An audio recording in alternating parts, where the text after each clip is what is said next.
ዋላችሁ ተመልካቾቻችን። አሁን ደግሞ በቀጥታ የምናልፈው ወደ አመሻሽ ቅኝታችን ይሆናል። አመሻሽ ቅኝታችን ደግሞ ዛሬ እንግዲህ ባልደረባችን ዳንኤል መላኩ ሾላ የታክሲ ተርሚናል ይገኛልና እዛ ያለውን ሁኔታ ምን ይመስላል የሚለውን የሚያስቃኘን ነው የሚሆነው። ዳንኤል እንደምን አመሸ? እስቲ አካባቢው ላይ ያለው እንቅስቃሴ ምን ይመስላል የሚለውን ንገረን። አመሰግናለሁ ጸጋ። እንግዲህ ቀደም ሲል እንዳነሳሽው አሁን የሚገኘው መገናኛ ሾላ አካባቢ ነው።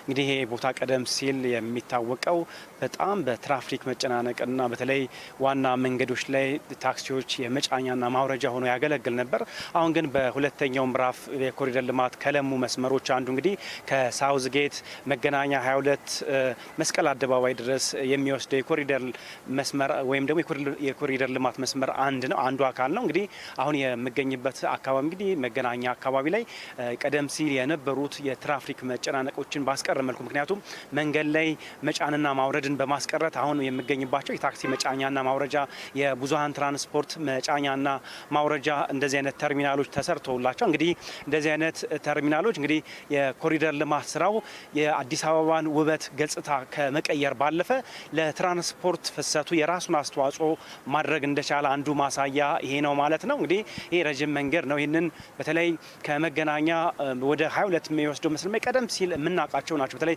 እዛ መገናኛ ድልድዩ አካባቢ ላይ የነበሩትን መንገድ ዳር የመጫንና የማውረድ ስራ ወይም ደግሞ አካሄድ በማስቀረት አሁን ላይ ታክሲዎች እዚህ ሲጭኑ እንደዚሁም ባሶችም ደግሞ የብዙሃን ትራንስፖርት አገልግሎት የሚሰጡትም እዚህ ሲጭኑ መመልከት ችለናል።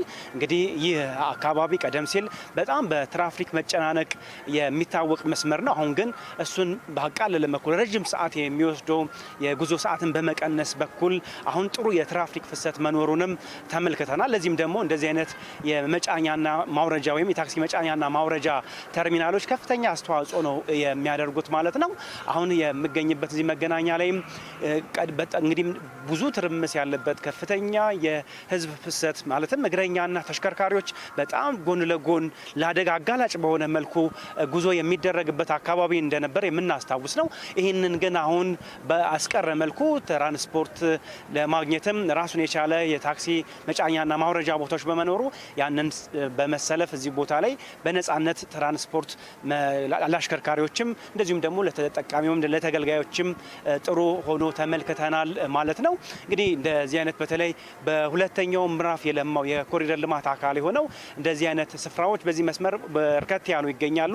አሁን የሚገኝበትን የመገናኛ ተርሚናል ጨምሮ ማለት ነው። ይህ ብቻ አይደለም እንግዲህ አካባቢዎች ላይም አሁን በቆምኩባቸው በግራዬ በኩል ማዶ ተሻግሮ ባለው አስፋልትም ተመሳሳይ መጫኛና ማውረጃዎች ተሰርተውለታል። እንግዲህ የኮሪደር ልማቶች አዲስ አበባን መልካም ገጽታ ከማላበስ ባለፈ እንደዚህ አይነት እፎይታም ሰጥተዋል ወይም ደግሞ ለመጫኛና ለማውረጃ የነበረውን ዋና መስመሮች ላይ የነበረውን ቀርፈዋል ብሎ መናገር ይቻላል ማለት ነው። ይህ ብቻ አይደለም እንግዲህ ዳር አካባቢዎች ላይም ትራንስፖርት የሚጠብቁ ነዋሪዎችን ወይም ደግሞ ተሳፋሪዎችን ምቹ የሆኑ ማረፊያ ቦታዎችም አሉት እዚሁ አካባቢው ላይ እዚሁ ፊት ለፊቴ ላይ ማለት ነው። የመጸዳጃ ቦታዎችንም አካቶ ዘመናዊ በሆነ መልኩ የተሰራ መሆኑን ተመልክተናል ማለት ነው። በአጠቃላይ ግን እንደዚህ አይነት የትራንስፖርት መጫኛና ማውረጃ ስፍራዎች ለአዲስ አበባ ትልቅ እፎይታ መስጠታቸውን አንዱ አሁን ያለውበት ማሳያ ነው ማለት ነው። ጸጋ አመሰግናለሁ። በጣም አመሰግናለሁ ዳንኤል። መልካም ምሽት። የተከበራችሁ ተመልካቾቻችን ከመሸጋገሪያ በኋላ በውሎ አዲስ መረጃዎች እንመለሳለን።